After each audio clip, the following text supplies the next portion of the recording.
Welcome back, everyone, to the Deep Dive. Today we're going deep into the Amazon, actually. We're taking a look at the 1997 film Anaconda. Oh, yeah, Anaconda. Now, this is a film that has kind of reached cult classic status. Yeah, for You sure. know, it's got a pretty simple premise. Big snake eats people. Yeah, But we wanted to kind of go beyond the surface here. right. And using a film analysis that we found, I was curious to kind of see, what makes this film tick. And Why? so why does it work? Why does it work? Why is Yeah. it still so watchable all these years later? Totally. So, right off the bat, the premise itself is very straightforward. Yeah. It's a creature feature, in the classic sense. You got your documentary crew going down the Amazon, and they run into this anaconda. And, things get pretty messy. Yeah. The source material mentions uneven pacing as like kind of a hallmark of this Yeah. film. I was wondering if you could talk a little bit about that. Yeah. Uneven pacing. It can be tricky. Right. Sometimes it's a result of maybe some sloppy editing or just not having a good grasp on the story. But other times it's definitely a stylistic choice. Yeah. Filmmakers will use it to build suspense or to emphasize certain moments. Think about those classic horror movies where you have those long stretches of quiet and then bam, something jumps out at you. Right. Right. And I think Anaconda actually does a decent job of that at times. Yeah. Yeah. It's like it lulls you into this false sense of security, and then suddenly the snake attacks, and it's all chaos. And I think that unevenness, it actually works in its favor because it keeps you guessing. Okay. So it's not always a bad thing. No, not necessarily. It's about how it's used. It's about whether it serves the story or not. And in this case, I think it kind of does. Now, let's talk about Jon Voight. Oh, yes. Jon Voight. Because the analysis really focuses in on his performance, and they use words like over the top, cartoonish, even camp to describe it. We all kind of have a general understanding of what camp is, but what is it specifically about his performance that pushes it into that realm? Yeah, well, Voight's playing this snake hunter, right? Pulsarone. Right. And from the moment he appears on screen, it's just this larger-than-life presence. His accent is thick. His mannerisms are exaggerated. He's always got this, mischievous glint in his eye, Yeah. And it's just so much compared to everyone else in the film. And that contrast is really what makes it stand out as campy. It's like he's in a different movie almost. So it's not just him, it's how he relates to the rest of the cast. Absolutely. If everyone else was playing it equally over the top, then it wouldn't be camp. It'd just be the tone of the film. But because everyone else is relatively straight, his performance just, pops even more. So it's a matter of context. Yeah. It's all about context. And Yeah. I think that's what makes camp so interesting because what might be considered bad acting in one context can actually become something really enjoyable and memorable in another. And that's where it becomes that kind of cult classic. Exactly. People latch on to those things that are just so out there that you can't help but be entertained by them. Mm-hmm. And I think that's what's happened with Voight's performance in Anaconda. It's become, one of the most talked about aspects of the film. Yeah. He's chewing the scenery, but he's doing it with such gusto, It's hard not to at least crack a smile. Well, let's talk about the rest of the cast a little bit. Okay. We have Jennifer Lopez, Ice Cube. Yeah, it's not your typical monster movie lineup. Yeah. What do they bring to this film, do you think? Well, on a very basic level, star power, right? You've got J-Lo, who was, a rising star at the time. You've got Ice Cube, who's already, a hip-hop legend and had already proven himself in a few films. So their presence just elevates the whole project. But beyond that, I think they both bring a certain charisma and, a coolness to their roles. Yeah. Which again contrasts nicely with the kind of B-movie horror elements of the film. They're not just screaming and running around like you might expect. They're actually, they're trying to be clever. They're trying to outsmart the snake. So they bring a little bit of, a modern sensibility to it. Yeah. Yeah. I think that's a good way to put it. It's like they're grounding the film in a way amidst all the chaos. Now let's talk about the way that the Anaconda itself was realized on film, because this is the late 90s, so we're right on the cusp of, CGI really taking over. Right. But the source mentions that there's this kind of interesting mix of practical and CGI effects. Mm-hmm. I was wondering if you could talk a little bit about, how effective that was and how that decision plays out. Yeah, well, I think that's one of the things that makes Anaconda so visually interesting, is that they didn't just go all in on CGI, you know? They actually used a lot of practical effects, animatronics, puppets, that kind of thing. Oh, yeah. And I think those moments actually hold up the best visually, Okay. you know? Because there's a tangibility to them. Like, you can tell there's something actually there on set, something physical that the actors are interacting with. And that gives it a weight that, even the best CGI sometimes struggles to replicate. Yeah. You can almost feel the presence of that thing. Exactly. And then, of course, they use CGI to fill in the gaps, for those big sweeping shots or, like, when the snake is moving really fast. Right. And, I mean, the CGI is fine for what it is, but it definitely shows its age. Okay. So it's not perfect. No. But again, I think that kind of adds to the charm of the film, It's part of its B-movie aesthetic. Now, the analysis mentions the use of the jungle setting and the lighting to create a specific mood. I was wondering if you could speak a little bit about that. Yeah. Well, the Amazon rainforest is, it's almost a character in itself in this film. I mean, it's this dense, oppressive environment that feels both beautiful and dangerous at the same time. Yeah. Yeah. And the filmmakers really use that to their advantage. They use a lot of wide shots to establish the vastness of the jungle, and then they contrast that with tight close-ups on the characters so you really get a sense of their vulnerability, of how small they are compared to this immense wilderness. Okay. And the lighting is really key too. They use a lot of natural light filtering through the canopy, which creates this really dappled kind of eerie effect. Yeah. And they also use a lot of shadows, which obviously obscures things, and keeps you on edge. Oh, right. You never know what's lurking just out of sight. Exactly. And that's really effective in building suspense and creating a sense of dread. So you're saying that they really use the environment to kind of heighten the tension and the horror. Absolutely. It's not just a backdrop. It's an active participant in the storytelling. Okay. And I think that's one of the things that makes Anaconda so effective as a horror film, is that it taps into this primal fear of the unknown. That fear of being lost in the wilderness, surrounded by creatures that could easily overpower you. And that's amplified when one of those creatures is a giant snake. Oh, absolutely. Snakes already have this kind of like inherent creepiness to them, and then you make it, 40 feet long, and it's a whole other level of terror. Yeah, there's a reason why snakes are such a popular monster in movies. Right. They're just inherently scary, and Anaconda really plays into that. So we've talked about Jon Voight, but what about the rest of the cast? Yeah. Jennifer Lopez, Ice Cube. I mean, it's an interesting mix. Right. You don't always see those names attached to creature features like this. Yeah, what do you think they bring to the film? Well, star power for sure. Yeah. I mean, Jennifer Lopez, she was already pretty big at that point, and Ice Cube, well, he's Ice Cube. Yeah, right. So they definitely bring in an audience, people who might not normally watch a movie like this. Yeah, for sure. But I also think they bring a certain energy. Like, their characters feel real, They're not just there to be victims. Right. Like Jennifer Lopez's character, Terry, she's the director of the documentary, right? Yeah. So she's got this drive, this ambition. And Ice Cube's character, Danny, he's kind of the, I don't know, like the skeptical one. Yeah. He's not afraid to call people out on their BS. Well, the source mentions that Ice Cube brings trademark swagger and humor to the role. How do those elements work in a horror film? I think they work really well, actually. Like, it would be a very different movie if it was just, straight horror all the time. Right. It needs those moments of levity, to break the tension. And Ice Cube's character does that really well. He's got those one-liners, those sarcastic comments. It's like he's the voice of the audience, saying what we're all thinking. Yeah, it's like, okay, this is terrifying, but also kind of ridiculous. Exactly. And I think that helps to make the film more enjoyable, It doesn't take itself too seriously. And the source specifically mentions that Jennifer Lopez's performance is straightforward but charismatic. What do you think makes her performance stand out?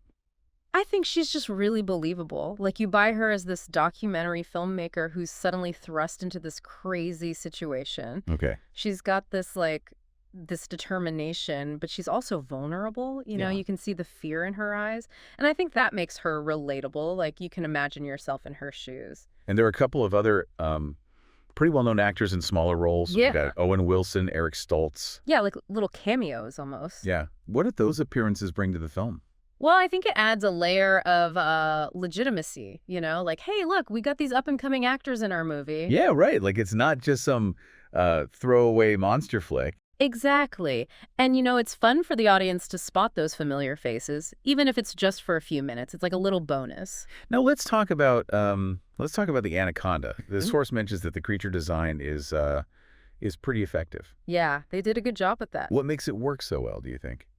I think it's the combination of realism and, I don't know, like just sheer size, like it looks like a real snake, but it's just massive. Yeah, I mean it's huge. And they use the camera angles really well to emphasize that size. Okay. Like a lot of low angles looking up at the snake. So you feel small, you feel like you're looking up at this giant predator. Right. Yeah. And that really adds to the sense of terror. And they don't shy away from showing it, like you see it constricting its prey, you see the victim struggling. It's pretty intense. Well, the film is rated PG-13. Yeah. But the source does mention that some of the death scenes push the boundaries of that rating. Yeah, some of them are pretty gruesome. I was wondering if you could talk a little bit about those scenes and how they contribute to the overall effect of the film. Well, I think they're definitely memorable. Like, you don't forget those scenes easily. And I Yeah. think that's part of what makes the film so entertaining. It's not afraid to go there to show the consequences of, messing with this giant snake. Yeah. Yeah. Now, the source also says the director Luis Molasa embraces the film's B-movie roots. Yeah, I think that's a good way to put it. What do you think that means in terms of his direction? I think it means that he's not trying to make some, high art masterpiece. Right? He's making a fun, scary monster movie, and he knows it. And he's not afraid to use those classic B-movie tropes, Mhm. the jump scares, the over-the-top action, the cheesy dialogue. So you say he's leaning into it. Yeah, totally. And I think that's why it works. Yeah. Because it's not trying to be something it's not. It's just embracing its own, kind of silliness. So it's self-aware. Yeah, I think so. And that makes it more fun to watch, You can just turn off your brain and enjoy the ride. Now, the source also praises Bill Butler's cinematography, specifically mentioning how he captures the oppressive atmosphere of the Amazon. Yeah, he does a great job with that. How does he achieve that visually? Well, like we were talking about earlier, he uses a lot of those wide shots, to show the vastness of the jungle. But he also uses a lot of shadows and kind of like claustrophobic shots. Okay. So you really get a sense of how how enclosed and dangerous this environment is. And the lighting is really moody, lots of dark greens and browns, and that really adds to the sense of dread. Right. It's like the jungle itself is a character, it's this living, breathing thing that's closing in on the characters, and the cinematography really brings that to life. Okay, so now I want to go back to Jon Voight's performance. Mhm. We've talked about how the source describes it as over the top and cartoonish, but what specifically makes it so memorable?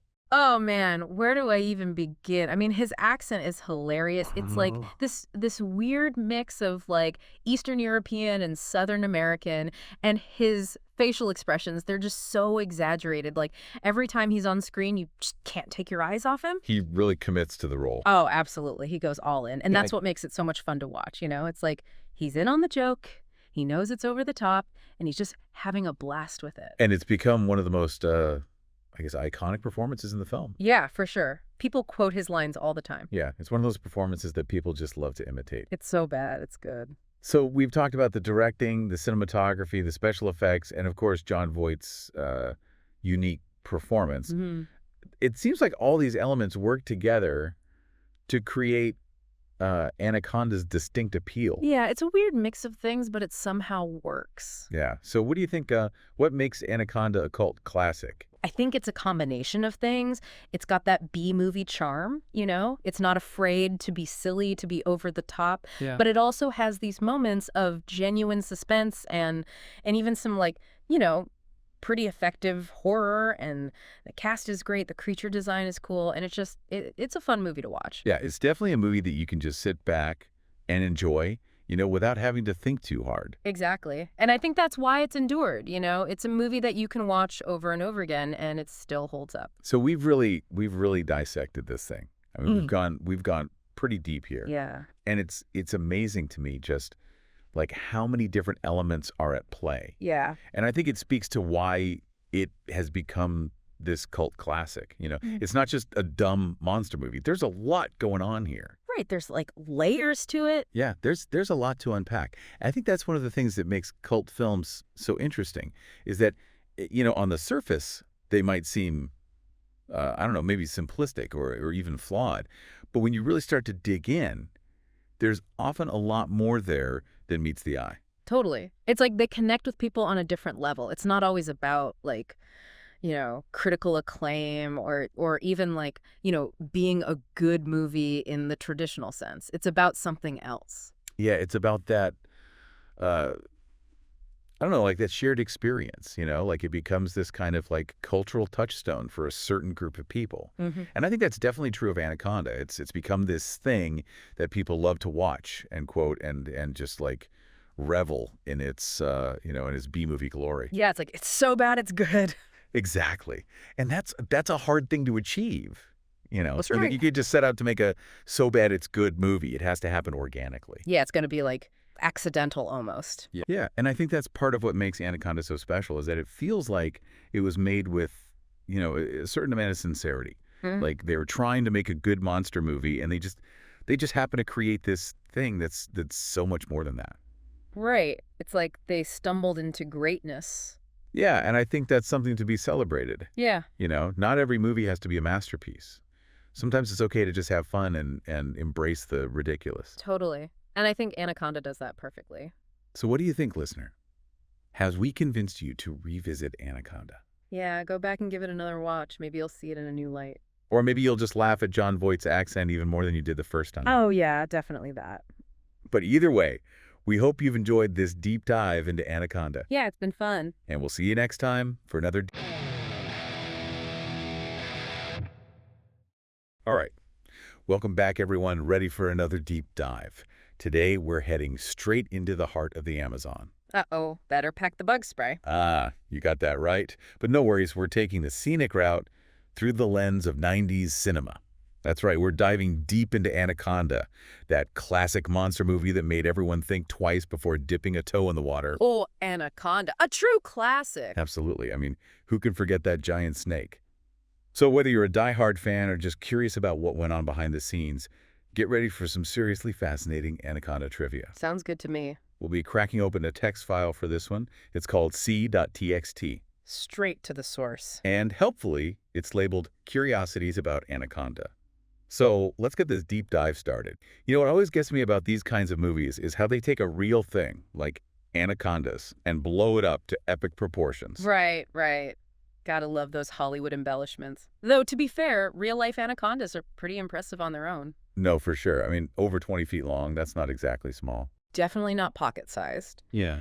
And this is something that always gets me. The movie makes it seem like anacondas just like crush their prey's bones. Oh, yeah, all this cracking sound. But in reality, they actually constrict, cut off the blood flow. Wow. So it's more of a suffocation. Precisely, a slow squeeze. Arguably even creepier, don't you think? Oh, absolutely. It's one thing to know the science behind it, Right. But then you see that massive snake on screen and, well, let's just say it definitely gets the heart pumping. Right. Speaking of that snake, that animatronic marvel, I mean, they really went all out back then. Oh, for sure. Early 90s. Still Well- a few years before CGI really took over. Exactly. So they had to rely on practical effects. And that Anaconda, that was something else. Over 1,000 pounds of machinery, a whole team of puppeteers working in sync. I can only imagine. It really makes you appreciate the artistry and skill involved in creating those effects. Absolutely. Thinking about other films from that era, like Jurassic Park a few years before, Oh, yeah. those animatronic dinosaurs still hold up incredibly well today. Totally agree. A completely different kind of movie magic. Absolutely. Now, imagine filming that movie in the Amazon rainforest. Extreme heat, humidity, not to mention the wildlife. You're telling me. It reminds me of, have you ever seen Fitzcarraldo? I don't think I have. Werner Herzog. He actually had his crew haul a steamship over a mountain in the Amazon for that film. Wow. So yeah, filming in those kinds of environments definitely adds a layer of intensity and maybe a bit of chaos, but you can often feel it in the final film. Can't even imagine what it was like for the actors, especially Jon Voight. Jon Voight. As the snake hunter, Paul Cerrone. his performance. Well, let's just say his accent was memorable. It's certainly something. It's become quite the topic of discussion over the years. Oh, yeah. Apparently, Voight was going for a blend of South American dialects, but the result is... Unique? Let's go with unique. And it raises some interesting questions about accents in film. You know, who decides what's considered authentic? For sure. It's a whole conversation on its own. Yeah. But hey, I mean, it's kind of become part of the film's charm, right? Definitely adds to the entertainment value. Absolutely. Yeah. And, despite all the talk about the accent and the maybe slightly over-the-top premise, Anaconda was a huge box office hit. No kidding. I mean, it raked in over $136 million worldwide. Huge. Seems like audiences really were hungry for a good monster movie back then. It's a classic example of a cult film, right? Didn't necessarily get the critical acclaim, but really connected with audiences on a visceral level. Makes you wonder what it is about giant snake movies that keeps people coming back. That primal fear, the thrill of the unknown. It's a great question. Is it tapping into something deep in our evolutionary history? Or maybe it's the sheer awe, mixed with terror, of seeing something so massive and powerful on screen. Something that could so easily overpower us. It really makes you think. Definitely. Well, I think we've given everyone plenty to ponder today. If you haven't seen Anaconda, I definitely recommend checking it out. It's a wild ride. And if you have seen it, maybe it's time for a rewatch. Who knows? You might notice something new. Or just appreciate those incredible practical effects all over again. Or Jon Voight's accent. Exactly. Either way, happy viewing, everyone. Enjoy. And we'll catch you on the next deep dive.